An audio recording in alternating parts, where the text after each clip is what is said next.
Salve, salve, quadrinheiro! E parece que terça-feira já é tradição aqui no canal de virmos bater um papo sobre uma revistinha dos X-Men.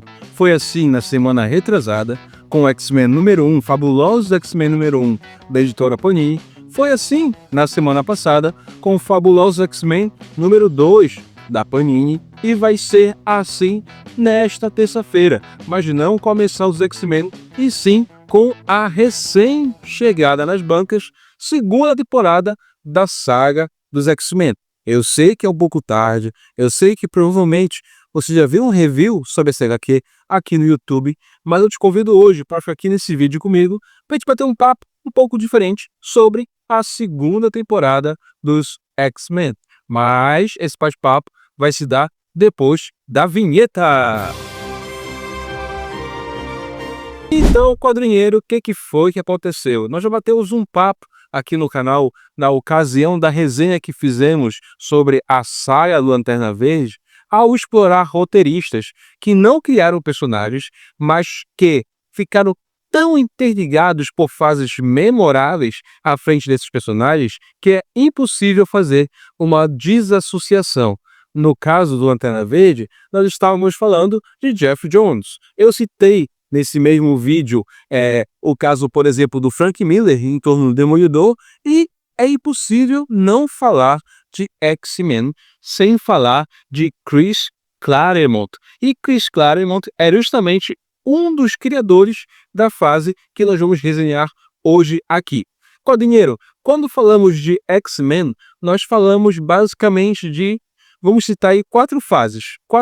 Uma delas é a famosa, a primeira, criada aí por Stan Lee e Jack Kirby, que não agradou muita gente, mas as três fases consecutivas que atravessam aí a Era de Prata, vão até a Era de Bronze dos quadrinhos, que é anos 60, anos 80 e anos 90, todas têm uma pessoa à frente dessas edições, que é justamente a figura do Chris Claremont. Para vocês terem uma ideia, nós temos o trabalho dele ao lado de John Byrne, aqui, né, vamos supor, na publicação da Panini Magneto Triunfa, que tem aí também a saga da Fênix Negra e Dias de um Futuro Esquecido, e nós vamos ter também o trabalho de Chris Claremont à frente da equipe mutante durante toda a primeira temporada da saga dos X-Men, tá? É já clássica saga dos X-Men.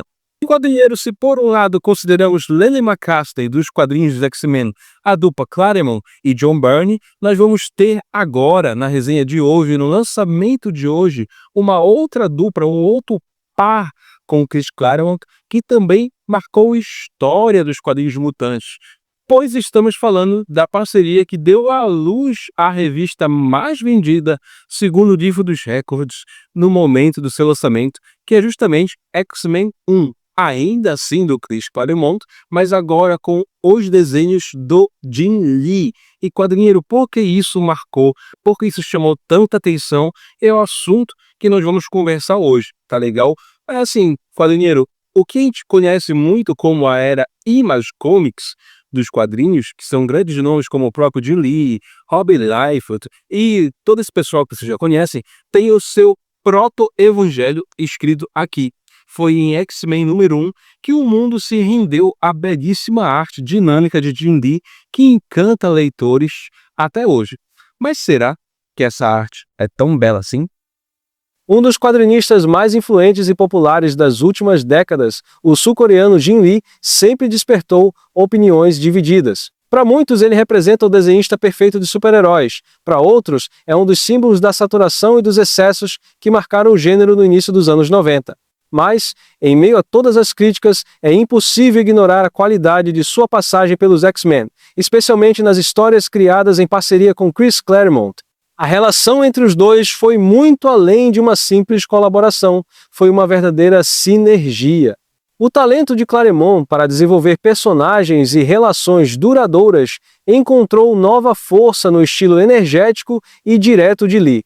O tom novelesco que dominava os X-Men deu lugar a tramas de grande impacto na vida dos heróis, enquanto o traço explosivo de Lee transmitia dinamismo e tensão, os roteiros de Claremont mantinham a profundidade emocional e a tridimensionalidade dos protagonistas. A despeito de tudo isso, X-Men de Claremont e do Jim Lee tem a proposta basicamente de desmontar tudo aquilo que nós aprendemos sobre os X-Men na primeira temporada e nas sagas anteriores. Por que eu digo isso? Bom, anteriormente nós tivemos pelas mãos do Claremont uma evolução gigante de todos os personagens, até mesmo tivemos, com o passar do tempo, o Magneto deixando de ser esse vilão em tons de cinza, esse vilão propriamente dita maldade pela maldade, e acabar mostrando um lado mais heróico, inclusive sendo aí um dos líderes dos X-Men, como nós bem podemos ver na animação X-Men 97, né? Essa animação que estreou no Disney Plus, e inclusive essa animação é sequência da já clássica X-Men lá dos anos 90, que justamente foi totalmente inspirada por essa HQ, para vocês verem como essa HQ foi fundamental na história dos quadrinhos e na história dos mutantes. Foi essa HQ que inspirou várias coisas e que inclusive possibilitou o universo cinematográfico da Fox de dar o pontapé inicial na retomada do cinema de heróis com os filmes dos X-Men lá dos anos 2000. Isso aqui é muito revolucionário, isso aqui é muito reivindicado, mas isso aqui também foi um ponto de ruptura, porque Chris Claremont já estava há cerca de 17 anos à frente da equipe mutante. E as ideias novas, o novo dinamismo que Jim Lee trouxe, né, não foi muito bem aceito pelo veterano da Marvel. Até por uma questão de ego, de ver que o Jim Lee acabou brilhando mais, os desenhos do Jim Lee, naturalmente, por ser uma revolução, acabaram brilhando mais que os roteiros do Claremont, que sempre foram muito bem elogiados, acabaram deixando o roteirista, assim, um pouco descontente, e aos poucos ele foi saindo do título mutante. Mas isso aqui é um assunto para um outro vídeo. Quadrinheiro, para vocês terem ideia, né? Vamos continuar falando sobre esse gibi.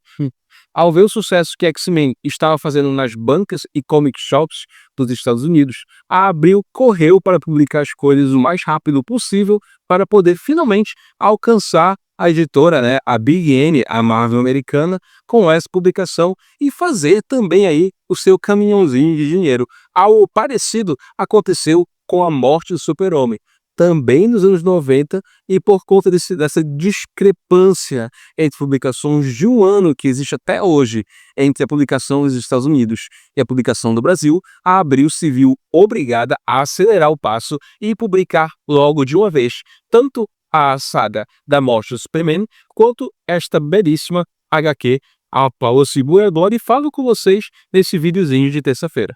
E então, Podinheiro, o que você achou sobre esse bate-papo aqui no canal sobre X-Men, a saga dos X-Men, a segunda temporada? Vai comprar? Já está comprando? Olha só, um bom incentivo para você comprar é que grandes sagas dos X-Men, por exemplo, aí a saga do Apocalipse, várias outras sagas como a Queda dos Mutantes, várias sagas importantes, Massacre, vamos supor, Inferno, sagas que até já foram publicadas pela Panini e os formatos, vão aparecer aqui também, então você não precisa mais correr atrás desses formatos, porque você vai ser um feliz dono de toda uma era especial para os X-Men. E especial pra gente também é você, quadrinheiro. Por isso, as publicações do Quadrinhos na Rede não param. Terça, quintas e sábados, sempre às 18 horas. Nossa equipe está aqui, juntinho com você, para bater o papo sobre o que há de maior nos quadrinhos. Deixe seu like, sua curtida, seu comentário e até a próxima, quadrinheiro!